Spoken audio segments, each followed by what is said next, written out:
pour la genèse du projet, en fait, c'est un projet qui a été mené dans le cadre du label Handibat et de l'association Renaissance qui permet de mettre en œuvre en fait, les solutions techniques en aménageant des lieux de vie pour les personnes handicapées. Donc là, nous nous étions rapprochés il y a 4 ans maintenant d'un centre de rééducation qui disposait donc de la maison que vous avez vue là, qui était à l'abandon, on va dire, puisque c'était une maison de fonction pour les médecins, mais qui n'était plus utilisée, et qu'ils ont mis à notre disposition pour qu'on en fasse quelque chose d'un peu exemplaire. Alors ce qu'on ne dit pas là, c'est qu'elle a été traitée aussi d'un point de vue thermique, donc c'est un bâtiment BBC maintenant. Donc on a à la fois valorisé le label Handibat et le label Éco-Artisan. Donc toutes les entreprises qui ont travaillé sur ce projet-là sont soit Éco-Artisan, soit Handibat, soit les deux. Donc le projet initialement, il traite de la maison. La CNATP effectivement dit on pourrait aussi s'occuper un peu des abords parce que c'est quand même important. Donc dans un premier temps, on gère, on va dire, l'accès à la maison. Et puis là-dessus, il y a des ergothérapeutes qui viennent nous trouver en disant « Oui, mais nous, on voudrait un parcours extérieur, un parcours d'entraînement, on voudrait un parcours sportif, on voudrait ci, on voudrait ça. » Et puis, il y a un ergothérapeute qui dit « On voudrait ça, mais moi, j'ai le financeur derrière, quoi. Donc, j'ai trouvé les sous. » Donc, on finance. Tu peux peut-être dire le montant des finances parce que c'est pas anodin. La partie extérieure, on a des caisses de retraite qui financent le projet à hauteur de 190 000 €. Et la partie intérieure, elle est financée à hauteur de, aujourd'hui, 267 000 €. Donc, on a alors, non, je dis 260 000 €, je vous dis une sottise. On est à plus de 260 000 € de subventions. Et on a encore tous les fournisseurs derrière dont on n'a pas valorisé toutes les participations, toutes les fournitures à titre gracieuse. On a une VIMC double flux qui est offert, on a les panneaux solaires qui sont offerts, on a quand même pour l'extérieur aussi, on a la domotique, on a la Fondation Legrand qui donne 30 000 € de matériel. L'usage du bâtiment, il est triple. Premièrement, c'est un bâtiment de mise en situation. C'est-à-dire que l'usage premier, c'est les ergothérapeutes du centre Orcément Génie d'Hauteville et puis de Bourg qui vont mettre en situation des patients pour tester leur autonomie. C'est-à-dire savoir où ils en sont, comment ils évoluent. Donc c'est un practice de l'intérieur comme, on verra en détail, de l'extérieur. Le deuxième usage, c'est un usage pour les familles et c'est un sas entre le centre et le retour à la maison. Donc je viens passer un week-end en famille, on essaye, on teste, etc. pour voir éventuellement quels aménagements on peut faire à la maison. Ça, c'est le deuxième point. Le troisième, c'est celui pour les artisans de pouvoir emmener, il y a des créneaux réservés pour ça, emmener des clients pour leur dire, voilà, vous avez un projet, je peux vous emmener voir un certain nombre de choses pour qu'on réfléchisse ensemble à ce qu'on va faire. Donc ça, c'est pour les titulaires du label Handibat. On va dire qu'ils ont une sorte de showroom à leur disposition. C'est les 3 usages de base. Chemin faisant, il y a un 4e usage qui se rajoute, parce qu'on a un manque cruel de ces structures-là, c'est le séjour de répit.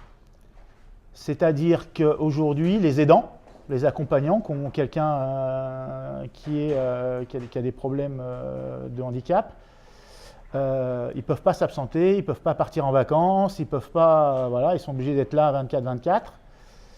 Et quelquefois, ils ont besoin de couper un peu et de prendre des vacances. Et qu'est-ce qui se passe aujourd'hui? Il y a quelques structures associatives qui permettent de faire ces fameux séjours de répit, mais il y en a très très peu, il n'y a pas suffisamment de place. Et malheureusement, dans ces cas-là, les gens réhospitalisent la personne handicapée. Il n'y a pas besoin d'hospitalisation, mais pour dire que quelqu'un s'en occupe le temps que moi je souffle un peu, quelquefois c'est la seule solution. Donc du coup, étant donné que les ergothérapeutes ne vont pas spécialement en avoir besoin pendant les congés, pendant toutes les périodes de congés, on a bloqué ces périodes-là pour dire, comme il y a le personnel du centre de rééducation qui est à 500 mètres, qu'on a les infirmières, qu'on a tout ce qu'il faut à disposition, la maison, pendant les périodes de congés scolaires, elle est à l'usage des patients et des familles qui ont besoin de souffler un peu. Donc on met la personne dans cette ambiance-là, on va dire, et pendant ce temps-là, on souffle. Voilà, donc ça c'est le séjour de répit, et c'est un usage qui n'était pas prévu au départ, mais qui au final va permettre aussi d'utiliser le bâtiment pendant les périodes de congé où on n'a pas les ergots, où on n'aura pas tout le monde. Voilà. C'est intéressant aussi, c'est que le projet au départ, il est mené par une étudiante en architecture, Amélie, fille d'un artisan participant au projet. Et c'est elle qui fait les premiers, dans le cadre de ses études, qui nous fait les premières vues, les premiers schémas, etc. Et après, on passera par un architecte pour le dépôt du permis de construire et pour finaliser tout ça. Mais en plus, voilà, ça permettait de faire bosser une étudiante là-dessus et ça a été très utile. Voilà, donc là, vous avez les photos avant et puis ce que c'est censé devenir après. Donc on voit, c'est un bâtiment typique des années 70. Donc là, on commence à aménager les espaces extérieurs. Là, on n'avait pas encore prévu justement de travailler sur l'extérieur. Là, on a déjà beaucoup prévu. Là. La partie aménagée, c'est la partie de plein pied là. Le sous-sol est aussi réaménagé, mais là, il ne fait pas partie du projet, pour justement le personnel médical, etc., qui logerait éventuellement dessous pendant qu'il y a des patients en haut. Donc on est en isolation thermique par l'extérieur, panneaux solaires en relève de chaudière, VMC double flux. Donc sur les équipements, on est sur des menuiseries avec des ouvertures et des quincailleries spécifiques. Les ouvertures automatiques, quand on arrive devant la porte, la porte s'ouvre automatiquement. On a des systèmes, tous les systèmes sont à la fois vocaux, à la fois par télécommande. Voilà, on a une gestion de domotique qui est vraiment intégrée et complète. Donc là, bon, c'est la cuisine telle qu'elle était quand on est arrivé. Donc le plateau, il a été complètement, c'est bien, il n'y avait pas de cloison porteur, donc ça a été tout rasé pour faire un seul plateau et puis après tout réaménagé. Donc la cuisine, voilà, pareil, ça c'est un exemple. La cuisine, elle a été fournie gracieusement par un fournisseur spécialisé, qui s'appelle Chêne Vert, qui est un partenaire historique d'Handibat. Et donc on a une cuisine entièrement équipée. La salle de bain, effectivement, alors au départ, on était parti sur un rail de translation qui amenait de la chambre à la salle de bain. Pour des contraintes techniques, parce qu'on n'avait pas de support porteur au niveau de la charpente, on n'a pas pu le mettre en place. Donc on a juste un équipement qui fait le lit, le chariot, mais qui malheureusement ne peut pas nous emmener jusqu'à la salle de bain. Voilà, on a un WC qui se monte et qui se descend par télécommande également. Là pareil, des éviers à dégagement total. Alors on a deux chambres dans la maison. On a une chambre, on va dire, classique pour les accompagnants, et puis une chambre équipée qui donne, voilà, avec le système de transfert, la chambre équipée qui donne dans la salle de bain avec une ouverture pareille, une ouverture automatisée des portes et des accès.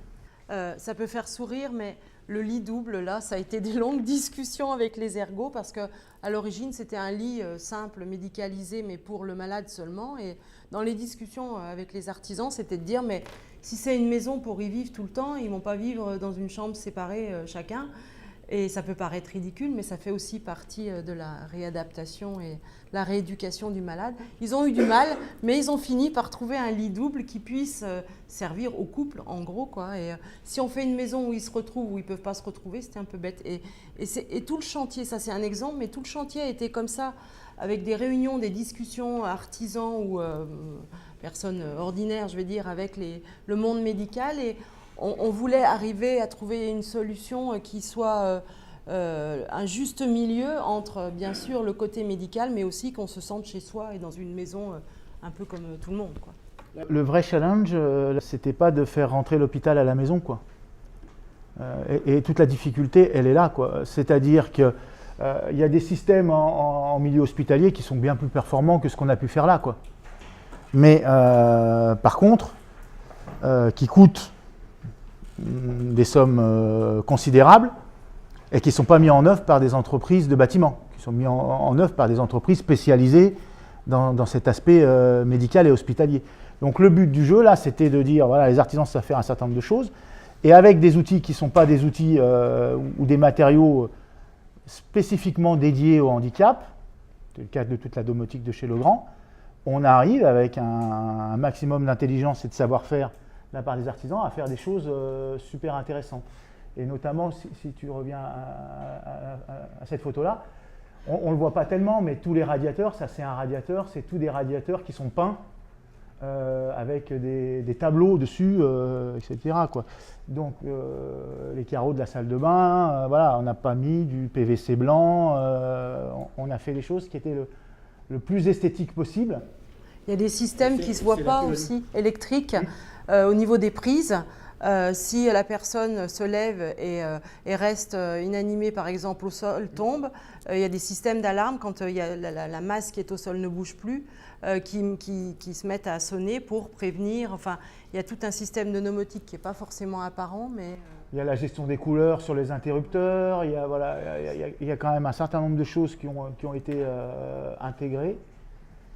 Toujours dans un esprit bâtiment et pas dans un esprit médical. Donc c'est toute ce dialogue-là entre le monde médical, les ergothérapeutes et les artisans qui ont fait la plus-value du projet, qui a mis un peu plus de 4 ans. Donc là c'est la partie double flux, panneaux solaires. Et ça c'est les aspects extérieurs. Donc les ergothérapeutes ils arrivent un jour avec un bout de nappe et puis avec des plans, et puis ils disent on veut ça. Donc, on retravaille le projet pour essayer de mettre à peu près les mêmes choses, mais de façon un peu différente. À l'origine, on travaillait juste l'accession à la villa. C'était le projet initial. Toute la partie haute, ce sont des rampes avec des pentes, avec différents pourcentages. Donc, des paliers de contournement. En haut, on a des ressauts des bateaux 0, 1 et 2 cm. Les ergots nous disent, en plus, ce serait bien qu'il y ait des dévers. Donc, on gère des dévers dans les paliers. Là, ce sont des bandes. Donc, au milieu, 2 bandes d'attelés. Là, c'est pour faire du sport adapté. C'est un béton poreux. On a du gravier, des systèmes alvéolaires. Là. Ouais, des plaques alvéolées. On a une bande en herbe. Et puis, on a des terrasses. Donc, on a une terrasse en pavé, une terrasse en bois. Une terrasse tale béton. Voilà, avec on ne le voit pas bien, mais ça, ce sont des petits plots. On l'a vu tout à l'heure sur une photo. Des zones de retournement. Voilà, des jardins à hauteur, des bacs. Thérapeutiques. Pour faire du jardin thérapeutique. Donc voilà un petit peu quelle était la commande. Et puis entre ça, en plus aussi, ils nous demandent, il faut aussi du franchissement. Donc par exemple ici, là, on a un truc qu'on aurait pu ne pas faire, mais volontairement on l'a fait. On a un franchissement, on a un ressaut. On ne nous demande pas de faire quelque chose de normalisé. Alors nous, au début, on veut faire quelque chose d'exemplaire, mais les ergothérapeutes, ils nous disent, mais non, mais nous, il faut qu'il y ait une fonction, effectivement, montrer que c'est plus facile de passer un ressaut de 1 cm que de 2, donc ça, c'est la fonction, on va dire, pédagogique. Mais ils nous disent, nous, on aimerait bien avoir des ressauts de 4 cm aussi. Donc ça veut dire qu'on fait quelque chose, là, quelquefois, qui n'est pas conforme à des endroits. Il faut qu'on l'explique. Parce qu'en tant que professionnel, sinon le mec il se pointe, il dit attendez là, c'est quoi ce bordel, c'est pas la norme. Oui, c'est fait exprès. Alors on montre des revêtements, des choses aussi aux particuliers, des pentes, etc. pour leur dire vous voyez c'est souple. Typiquement le nid à gravel pour des gens pour dire voilà votre allée c'est du gravier et pourtant vous avez vu vous passez en fauteuil, ça va, etc. Cette partie-là elle est beaucoup accompagnée aussi par le SNBPE. Parce que eux, ça leur permet de montrer du béton poreux. Là, on est en béton désactivé. Non, béton balayé sur les rampes. Béton désactivé sur les paliers. Différents bétons désactivés avec des matériaux locaux. Donc voilà, on essaye de faire un maximum de choses. Et puis après, parce que sinon les paysagistes ne vont pas être contents, il y a tout l'aménagement paysager, bien sûr, qui va avec. Voilà, donc vous avez les bétons poreux, vous avez les terrasses, vous avez toute la partie végétalisation, différents aires de retournement, des bandes engazonnées. Voilà, là on est sur la partie jardin thérapeutique. là, on a que le budget intérieur. Le budget extérieur est à 190 000. Et le tout est parrainé par Éric Baronne et Julien Brunet. Voilà. Tétraplégique, aussi recordman de descente de vitesse à ski. Voilà, une inauguration, 350 personnes à l'inauguration. Alors Philippe a cité tout à l'heure le SNBPE. Ils nous ont donc fourni tous les bétons gratuitement pour cette réalisation. Mais sachez que et Point P et SNBPE sont prêts, et ils nous l'ont dit, à faire la même chose et à vous soutenir dans vos départements si vous partez sur des projets similaires. Tout à l'heure, on va parler de la coopérative. Là, le projet, il n'a pas été géré par une entreprise ou deux ou trois de la CNATP, il a été géré par la COP de TP. C'est-à-dire que c'est toutes les entreprises qui sont dans la COP qui sont intervenues pour ce projet.